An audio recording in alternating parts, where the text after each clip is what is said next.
ప్రజల వ్యక్తిగత సమాచారాన్ని దొంగిలించిన సీఎం చంద్రబాబుకు ఓటుతో బుద్ధి చెప్పాలంటూ ప్రతిపక్ష నేత జగన్ ఏపీ ప్రజలకు పిలుపునిచ్చారు. 2014 ఎన్నికల్లో మోసపూరిత హామీలతో అధికారంలోకి వచ్చిన చంద్రబాబు ఏ ఒక్కరికి మేలు చేయలేదంటూ విమర్శించారు. రైతులు, డ్వాక్రా మహిళలు, చేనేతలకు రుణమాఫీ చేస్తానన్న చంద్రబాబు అందరినీ మోసం చేశాడంటూ జగన్ ఆరోపించారు. ప్రజా సంక్షేమం కోసం పాటుపడుతున్న వైసీపీని ఆశీర్వదించాలంటూ ప్రజలను జగన్ కోరారు.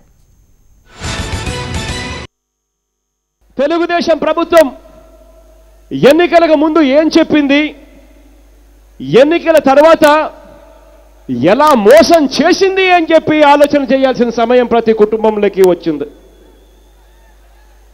ప్రతి కుటుంబంలోనూ ఈ చర్చ జరగాలి. మీ గ్రామాలలో జన్మభూమి కమిటీ పేరుతో మాఫియాను పెట్టి ఏ రకంగా దుర్మార్గాలు చేస్తా ఉన్నారో చర్చ జరగాలి. చివరకు ఎన్నికలకు ముందు ఎన్నికలు వచ్చేసరికి మళ్ళీ ప్రజలను మరోసారి మోసం చేసేందుకు ప్రలోభాలు పెడుతూ వీళ్ళు చేస్తా ఉన్న సినిమాల మీద, డ్రామాల మీద కూడా మళ్ళీ చర్చ జరగాలి. రాష్ట్రంలో ఇవాళ మట్టి వదలడం లేదు, ఇసుక వదలడం లేదు, మద్యం, బొగ్గు, కాంట్రాక్టర్లను ఎవరిని వదలడం లేదు. రాష్ట్రంలో ఇవాళ గుడి భూములను వదలడం లేదు, దళితుల భూములను వదలడం లేదు. ఎక్కడ చూసినా కూడా పైన చంద్రబాబు నాయుడు గారు కూర్చుంటారు, విచ్చల విడిగా అవినీతి జరుగుతూ ఉంది. కింది స్థాయికి వచ్చేసరికి, గ్రామ స్థాయికి వచ్చేసరికి రేషన్ కార్డు వదలడం లేదు, పెన్షన్ వదలడం లేదు, ఇంటి మంజూరును వదలడం లేదు, చివరికి మరుగుదొడ్ల మంజూరు కూడా వదలకుండా ఇవాళ దోచేస్తా ఉన్న పరిస్థితి రాష్ట్రంలో కనిపిస్తా ఉంది.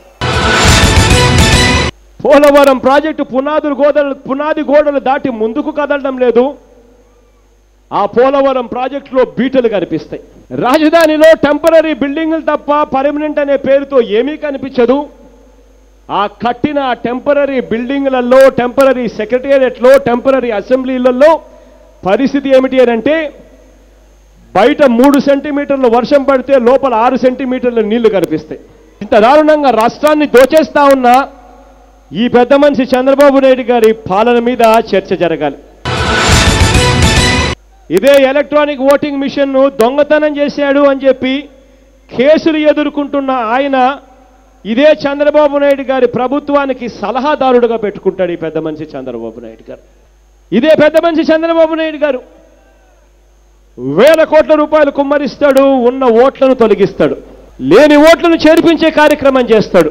ప్రతి ఒక్క సామాజిక వర్గాన్ని మోసం చేసిన మోసగాడు, ప్రపంచంలోనే నంబర్ 1 అవినీతి పరుడు, ఓటుకు కోట్లు ఇస్తూ అడ్డంగా దొరికిన నేరగాడు, చివరకు తనకు ఓటు వేయరు అని అనుకుంటే ప్రజల ఓట్లను కూడా తీయించేసిన నంబర్ 1 క్రిమినల్. ఇటువంటి వ్యక్తి ఇవాళ మన రాష్ట్ర ముఖ్యమంత్రి. ఇంటెలిజెన్స్ పోలీసులు రాష్ట్రాన్ని కాపాడేందుకు లేరు. ఇంటెలిజెన్స్ పోలీసులు ఇవాళ ఏం చేస్తా ఉన్నారు అంటే గ్రామాలకు వచ్చి ఆ గ్రామంలో ఇంటెలిజెన్స్ వాళ్ళు వచ్చి సర్వేలు చేస్తా ఉన్నారు. వైఎస్ఆర్ కాంగ్రెస్ పార్టీ నాయకులు ఎవరు, 50 ఓట్లు ప్రభావితం చేసేవాళ్ళు ఎవరు, 100 ఓట్లు ప్రభావితం చేసేవాళ్ళు ఎవరు, 500 ఓట్లు ప్రభావితం చేసేవాళ్ళు ఎవరు, వాళ్ళను ఏ రేటుకు కొనాలి, ఎలా కొనాలి అన్న ఇంటెలిజెన్స్ వాళ్ళు చేస్తా ఉన్న సర్వేలు.